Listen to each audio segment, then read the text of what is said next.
Welcome to the PubMed Daily Review for May 19th, 2026. Today we scanned 3,103 new open access papers. Here are the top 6 selected for detailed analysis. Trend 1 of 10, Clinical Disease and Epidemiology Research. This trend investigates human disease epidemiology, clinical characteristics, risk factors, diagnosis, and outcomes in diverse populations. This cluster covers 177 papers.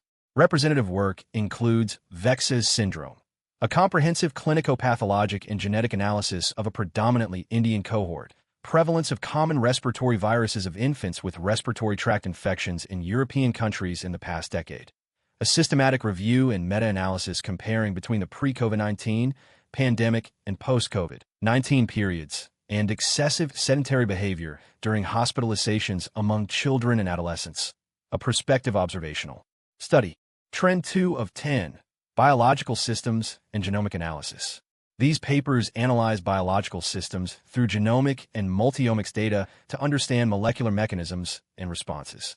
This cluster covers 383 papers. Representative work includes transcriptome-derived variants in milk reveal host response signatures to subclinical intramammary infection in Holstein cattle, multi-objective optimization and population pharmacokinetic model selection and optimization, application of NSGA2 in PY Darwin, and water stress tolerance, genomic selection and identification of genomic regions in a magic population of eggplant. Trend 3 of 10, Cancer Mechanisms and Therapies. Research explores cancer's molecular mechanisms, diagnostic and prognostic indicators, and therapeutic strategies to enhance treatment and patient outcomes. This cluster covers 364 papers. Representative work includes vestibular schwannoma, genetic and epigenetic mechanisms, hearing loss, and emerging therapies. Betulinic acid is associated with miR-21 modulation, apoptosis, and redox changes in breast cancer cells, an in vitro and in silico study, and disrupting SOX2 self-association and condensate formation to overcome chemotherapeutic drug resistance in lung squamous cell carcinoma. Trend 4 of 10, Orthopedic Surgery and Rehabilitation Outcomes. These papers examine clinical outcomes, complications, and rehabilitation effectiveness across diverse surgical and therapeutic interventions. This cluster covers 202 papers. Representative work includes hidden blood loss after proximal femur fracture fixation, analysis of the first 3 postoperative days and influence of anticoagulants. Perceived leg length discrepancy after total hip arthroplasty is associated with global spinopelvic coronal flexibility and subchondral knee injections, a comprehensive systematic review of current clinical outcomes, safety, and arthroplasty delay. Trend 5 of 10, Cardiovascular Disease and Diagnostics. This trend explores diagnosing, assessing, and managing various cardiovascular diseases, utilizing advanced techniques and understanding associated risks. This cluster covers 414 papers. Representative work includes coronary stenosis assessment, AI-based CT quantification, visual analysis of invasive angiography, and quantitative coronary angiography, delayed endovascular revascularization of renal artery bridging stent occlusion after complex endovascular aortic repair, and pituitary adenoma and intracerebral aneurysms. Case series. Systematic review and meta-analysis. Trend 6 of 10, Neuroscience and Cognitive Processes. This trend investigates brain function, cognitive processes, and neurological disorders, exploring underlying mechanisms and therapeutic approaches. This cluster covers 302 papers. Representative work includes syntactic and prosodic phrasal alignment in naturalistic language, effects of statistical learning on stimulus detection, speed, reflect attention rather than representational changes, and retraction note. Cerebralisin attenuates exacerbation of neuropathic pain. Blood-spinal cord barrier breakdown and cord pathology following chronic intoxication of engineered Ag, Cu, or Al, 50 to 60 nanometers, nanoparticles. Trend 7 of 10, Health Services and Geriatric Care. This trend unifies research on enhancing health services and geriatric care through patient-centered approaches, education, and practical interventions. This cluster covers 387 papers. Representative work includes exploring the social and cultural influences on advanced care planning engagement for patients living with cancer, a hermeneutic phenomenology study. Are we in control? How best to include a control group in interrupted time series designs, a simulation study, and microlearning to teach geriatric principles in hospitals, a systematic review and meta-analysis. Trend 8 of 10, Ecology, Evolution, and Environmental Science. This trend explores evolutionary adaptations, ecological dynamics, and environmental influences on life and natural systems. This cluster covers 303 papers. Representative work includes macroevolution of steep interspecific metabolic allometry in an old insect order. Integrating physiological rates of thermal stress and repair predicts heat failure during temperature fluctuations, and indirect interactions driven by soil effects enable coexistence among competing plant species. Trend 9 of 10, Environmental and Public Health Factors. Research explores how environmental conditions and diverse human factors influence health and well-being. This cluster covers 330 papers. Representative work includes forest islands sustain more temporally stable insect metacommunities in a heterogeneous tropical mountaintop landscape. Identification of chemical and physical key water quality drivers in the urban Grunewald chain of lakes, Berlin, and clinical factors associated with severely reduced health status in patients with COPD and comorbid depression/anxiety. The Swedish Praxis Study. Trend 10 of 10, Microbiology and Biotechnology Applications. Research leveraging microbial insights and biotechnological tools for diverse applications in health, environment, and industry. This cluster covers 241 papers. Representative work includes genetic diversity of Dermacentor nitens, acari, exotidae, collected on horses from western Cuba, radiation-resistant microbes, pioneers for life beyond Earth, and facile green synthesis of selenium nanoparticles using olive, Olea europea, leaf extract, and their antimicrobial and antibiophil properties.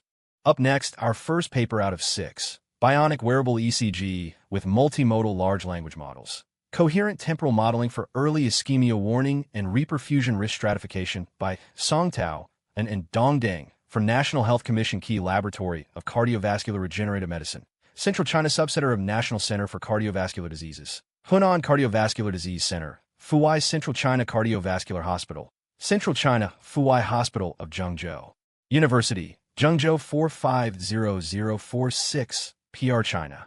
Let's break down its key contributions. Myocardial ischemia is a critical health issue globally, demanding rapid diagnosis and effective risk assessment after reperfusion. Unfortunately, our current tools often fall short, particularly in providing continuous, early warnings and accurately predicting reperfusion injury. This study introduces an innovative approach, combining advanced wearable ECG technology with multimodal AI to overcome these limitations and improve patient outcomes. This research developed a sophisticated framework integrating bionic wearable ECG sensors with multimodal large language models. The core of our approach is a hierarchical temporal fusion transformer, designed to capture intricate ECG patterns across multiple timescales. We rigorously validated this system using 4 diverse, large-scale datasets, encompassing over 100,000 patients, to ensure its robustness and clinical applicability. Our system achieved remarkable performance. For early ischemia detection, it boasted an impressive OROC of 0.947, and for reperfusion risk stratification, a C-index of 0.923. Crucially, it provided an average lead time of 18.4 minutes before an ischemic event, allowing for timely intervention. These results represent a significant improvement, with a 4.8% to 9.5% relative OROC gain over current best-in-class baselines. This research introduces a groundbreaking prototype for intelligent cardiovascular monitoring, offering the potential for earlier and more precise interventions in myocardial ischemia. By combining wearable ECGs with advanced AI, we can move towards proactive patient management. While promising, future work will focus on further clinical validation and integrating this system with broader electronic health record data to maximize its impact on patient care. Up next, our second paper out of 6, Evolution-Guided Protein Design of IscB for Persistent Epigenome Editing in Vivo by Soumya Kannan and Feng Zhang from Hughes Medical Institute, Cambridge, Massachusetts, USA. Let's break down its key contributions. Naturally occurring enzymes are incredibly useful for molecular technologies, but engineering them to be both highly active and highly specific is a significant hurdle. This study tackles this challenge head-on, aiming to develop a more effective tool for epigenome editing. The core question is how we can design a compact, RNA-guided enzyme that offers superior performance for in vivo applications. To address this, the researchers employed a multi-pronged approach. They combined ortholog screening with advanced techniques like structure-guided protein design, RNA engineering, and even deep learning-based structure prediction. This comprehensive strategy allowed them to meticulously engineer the IscB enzyme and its guiding RNA, leading to the creation of a novel variant called IscB. They then tested its activity and specificity within the human genome, demonstrating its potential for precise epigenome editing. The results were truly impressive. The engineered IscB achieved up to 40% indel activity on the human genome, representing a remarkable 100-fold improvement over the wild-type enzyme. Crucially, this enhanced activity came with improved specificity compared to other existing IscBs. Furthermore, by fusing IscB with a methyltransferase, they created OMEGAF, a compact system capable of persistent in vivo gene repression, which can be packaged into a single AV vector. This study is a game-changer for epigenome editing. It not only delivers a highly efficient and specific enzyme, IscB, but also showcases a powerful methodology for protein engineering that leverages both natural diversity and advanced computational design. The ability to package this system into a single AV vector for persistent in vivo gene repression opens exciting new avenues for compact, targeted therapies. This work truly highlights the future of precision molecular medicine. Up next, our third paper out of 6, Trends and Outcomes of Naloxone Use for Iatrogenic Opioid Overdose in Patients on General Wards in a Swiss Hospital. A 10-year retrospective case series analysis by Maurice Wersen and Aljaska Ngochi from Clinical Pharmacology and Toxicology, Department of General Internal Medicine, University Hospital of Bern, 3010, Switzerland. Let's break down its key contributions. Opioids are powerful pain medications, but they come with significant risks, including accidental overdose. While naloxone can reverse these overdoses, we actually know very little about how often these iatrogenic or medically induced overdoses occur in general hospital settings. This is especially concerning in places like Switzerland, where opioid prescriptions have been on the rise.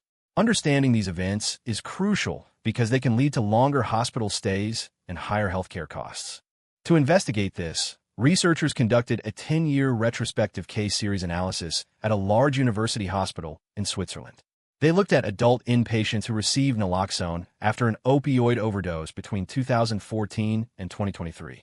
Out of hundreds of naloxone uses, 121 cases met their specific criteria, excluding those in ICUs or during surgery. The team meticulously reviewed patient records to understand the circumstances surrounding each overdose, including opioid prescribing patterns before, during, and after the event.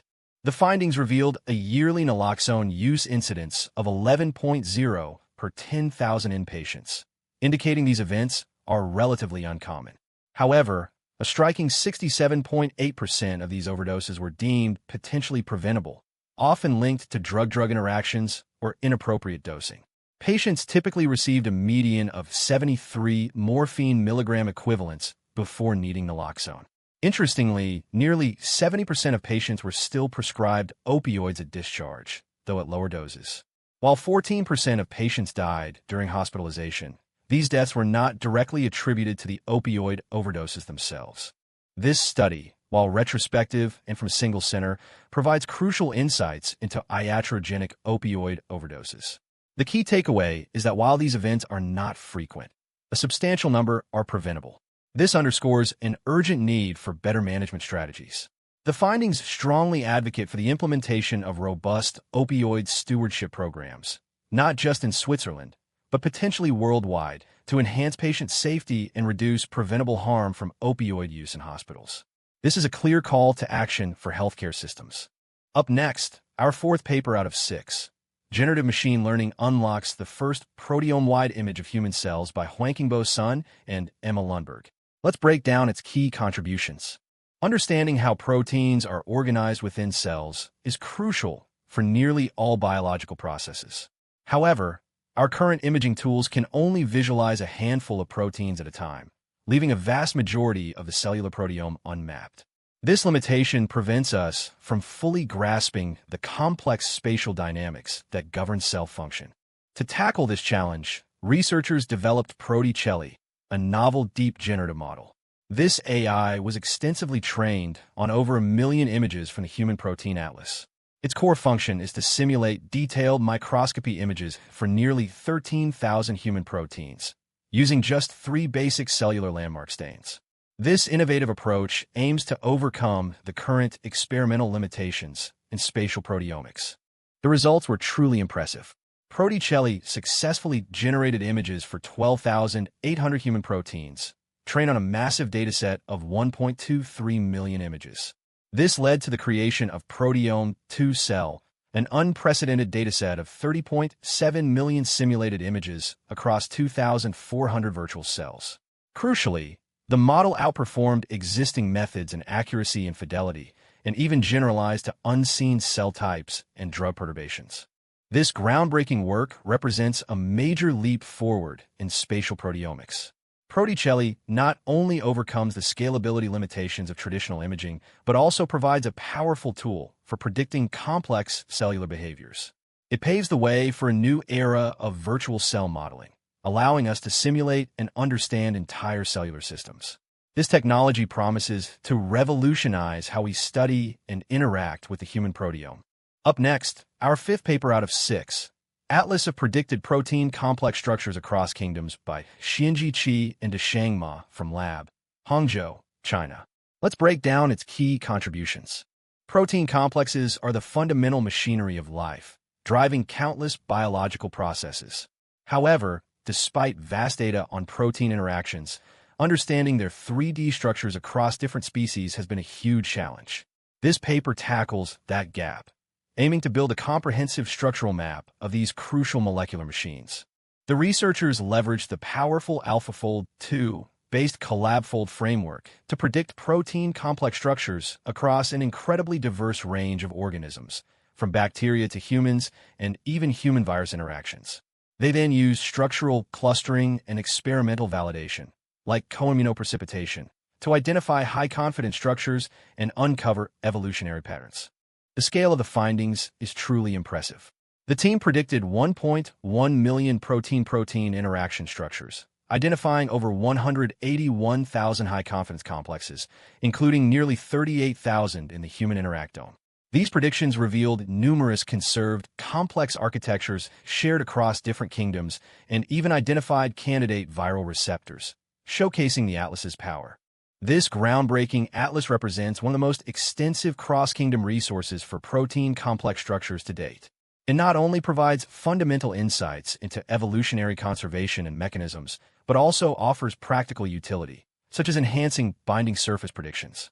This work is poised to accelerate discoveries across various biomedical fields, paving the way for a deeper understanding of life's molecular machinery. Up next, our 6th paper out of 6, Redirection of SARS-CoV-2 to phagocytes by intranasal SACE2, FC as a universal decoy confers complete prophylactic protection by Jingyi Wang and Bo Feng from Biomedical Sciences, Faculty of Medicine, GIBHCSCUHK Joint Research Laboratory on Stem Cell and Regenerative Medicine, the Chinese University of Hong Kong, China. Let's break down its key contributions. The ongoing evolution of SARS-CoV-2 constantly challenges our existing vaccines and antibody treatments, leading to breakthrough infections. Soluble ACE2 decoy receptors offer a really exciting alternative, as they can broadly neutralize the virus. However, their clinical success has been limited, and we don't fully understand how they work. This study aimed to optimize these decoys and uncover their protective mechanisms. Our team engineered an optimized SACE2 FC decoy, called B5D3, and tested its effectiveness. We used K18 OSA2 mice, a common model for SARS-CoV-2 infection, along with various in vitro cell models and viral variants. We delivered the decoy intranasally and employed advanced techniques like transcriptomics and flow cytometry to understand its effects. This comprehensive approach allowed us to investigate both the protective capacity and the detailed mechanisms of action. We found that intranasal delivery of our optimized SACE2 FC decoy, B5D3, provided complete prophylactic protection in SARS-CoV-2 infected mice. This protection was critically dependent on the FC effector functions, meaning the decoy wasn't just neutralizing the virus. Instead, it actively redirected virus decoy complexes away from epithelial cells and towards phagocytes for lysosomal degradation. We also observed early immune activation in the lungs and selective targeting of airway phagocytes, confirming this novel mechanism. This study is significant because it uncovers a completely new antiviral mechanism for SACE2 decoys, active phagocytic clearance, not just neutralization. This broad-spectrum approach could be vital against rapidly evolving viruses like SARS-CoV-2. Our findings emphasize that designing decoys with intact FC effector functions is crucial for maximizing protection. Ultimately, this research paves the way for refined intranasal decoy treatments, offering a promising universal prophylactic strategy against current and future respiratory viral threats. That's all for today's PubMed Daily. If you found this helpful, please leave a comment, and subscribe for daily paper summaries. See you tomorrow.